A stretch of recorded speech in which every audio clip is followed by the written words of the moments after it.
যিসকলে আইনৰ সুবিধা ল'ব পৰা নাই অৰ্থনৈতিক অভাৱৰ বাবে বা বিভিন্ন সমস্যাৰ বাবে তেওঁলোকে যিসমূহ আইন মহাবিদ্যালয় আছে তাত আহি তেওঁলোকে সুবিধা ল'ব পাৰে কেনেকৈ লিগেল এইড সেল বুলি এখন সেল থাকে প্ৰত্যেকখন আইন মহাবিদ্যালয়তে থাকে অসমৰ যতে থাকক বা ভাৰতবৰ্ষৰ যতে থাকক আপোনালোকৰ নিজৰ জিলাত যিখন আইন মহাবিদ্যালয় আছে তালৈকে আপোনালোক যাব পাৰে তাতে এটা আইন লিগেল এইড সেল বুলি এটা সেল থাকে যতে আমাৰ অধিবক্তা কিছুমান এংগেজ হৈ থাকে আৰু হেতু গভৰ্ণমেণ্টৰ স্বীকৃতিপ্ৰাপ্ত হয় আপোনালোকে তাত এখন সামান্য কাগজ ফিল আপ কৰি পেলাই ইনফৰমেশ্যন আপোনালোকৰ প্ৰব্লেমটো তাত জনাই দিলে তাত লিখিতভাৱে তেওঁলোকে হেতু লিখি মেলি পেলাই ডিস্ট্ৰিক্টৰ যিখন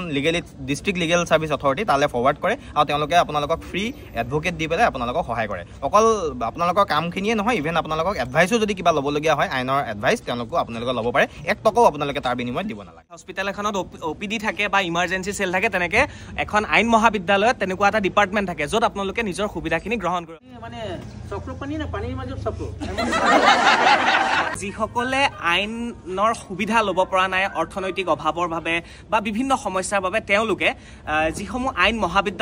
মহাবিদ্যালয় আছে তাত আহি তেওঁলোকে সুবিধা ল'ব পাৰে কেনেকৈ লিগেল এইড সেল বুলি এখন সেল থাকে প্ৰত্যেকখন আইন মহাবিদ্যালয়তে থাকে অসমৰ যতে থাকক বা ভাৰতবৰ্ষৰ যতে থাকক আপোনালোকৰ নিজৰ জিলাত যিখন আইন মহাবিদ্যালয় আছে তালৈকে আপোনালোক যাব পাৰে তাতে এটা আইন লিগেল এইড সেল বুলি এটা সেল থাকে যতে আমাৰ অধিবক্তা কিছুমান এংগেজ হৈ থাকে আৰু হেতু গভৰ্ণমেণ্টৰ স্বীকৃতিপ্ৰাপ্ত হয় আপোনালোকে তাত এখন সামান্য কাগজ ফিল আপ কৰি পেলাই ইনফৰমেশ্যন আপোনালোকৰ প্ৰব্লেমটো তাত জনাই দিলে তাত লিখিতভাৱে তেওঁলোকে হেতু লিখি মেলি পেলাই ডিস্ট্ৰিক্টৰ যিখন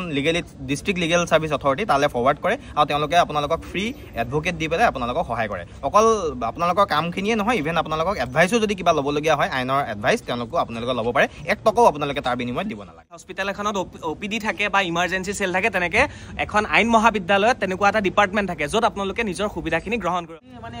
চক্ৰ পানী না পানীৰ মাজত চক্ৰ